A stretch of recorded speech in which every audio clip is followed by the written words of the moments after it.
এই কুরবানির ঈদের নতুন টাকা বের হওয়ার পর অনেক সমালোচনার মুখে পড়তে হয়েছে এই নোটের ডিজাইন নিয়ে। আজকে 200 টাকা এবং 50 টাকা এই নোটের ডিজাইন নিয়ে কথা বলবো। 200 টাকার নোটের সামনের অংশে অপরাজেয় বাংলা ভাস্কর্য রয়েছে, যেটা কিনা ঢাকা বিশ্ববিদ্যালয়ে অবস্থিত, এবং নোটের উল্টো পাশে হিন্দু, মুসলমান, খ্রিস্টান, বৌদ্ধ সবাইকে মিলে একটি চিত্রকর্ম হয়েছে, যেটা কিনা আমাদের বাঙালি জাতিদের ঐক্যবদ্ধ করে।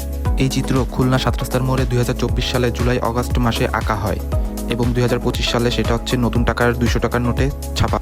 এবার আসি 50 টাকার নোটে। অনেকেই বলতেছে 50 টাকার নোট নাকি হুবহু কপি করা, পুরনো এবং নতুনের কোনো পার্থক্য নেই, শুধুমাত্র পুরাতন নোটে গরু ডান দিকে এবং নতুন নোটে গরু বাম দিকে।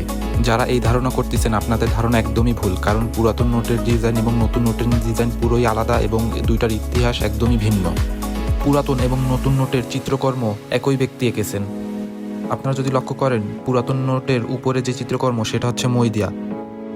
এটি মূলত একটি কৃষক বা কৃষি শ্রমিককে মই দেওয়া বা চঙ্গের উপর দাঁড়িয়ে থাকা অবস্থায় চিত্রিত করে।